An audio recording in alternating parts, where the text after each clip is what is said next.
Smoking లేకుండా మరి cancers వస్తాయా అంటే వస్తాయి.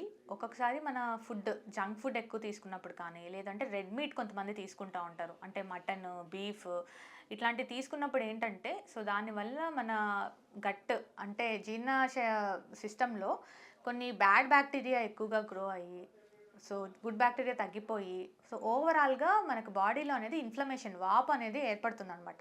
అది కొన్ని రోజులు, కొన్ని సంవత్సరాలు అలానే దీర్ఘకాలంగా కంటిన్యూ అయితే క్యాన్సర్‌గా కన్వర్ట్ అవ్వచ్చు. మెయిన్‌గా జీర్ణకోశ క్యాన్సర్స్, కోలోరెక్టల్ క్యాన్సర్స్ ఎక్కువగా వస్తాయి.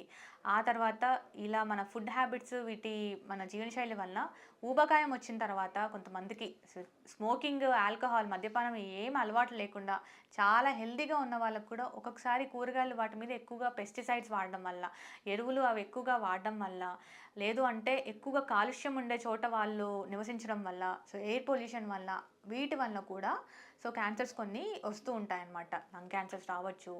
ఏమీ లేకుండా హెల్తీగా ఉన్న వాళ్ళకి కూడా బ్రెస్ట్ క్యాన్సర్ అనేది ఈ మధ్య చూస్తున్నాము. సో కొంతవరకు వేరే లైఫ్ స్టైల్ ఫ్యాక్టర్స్ కొన్నిసార్లు మన ఏజ్ పెరిగే కొద్దీ కొన్నిసార్లు కొన్ని ఫీమేల్స్‌లో ఎక్కువగా వస్తూ ఉంటాయి. లైక్ బ్రెస్ట్ క్యాన్సర్స్ అవన్నీ. సో ఇలాగా మిగతా కారకాల వల్ల కూడా క్యాన్సర్స్ అనేది చాలా చూస్తుంటాం.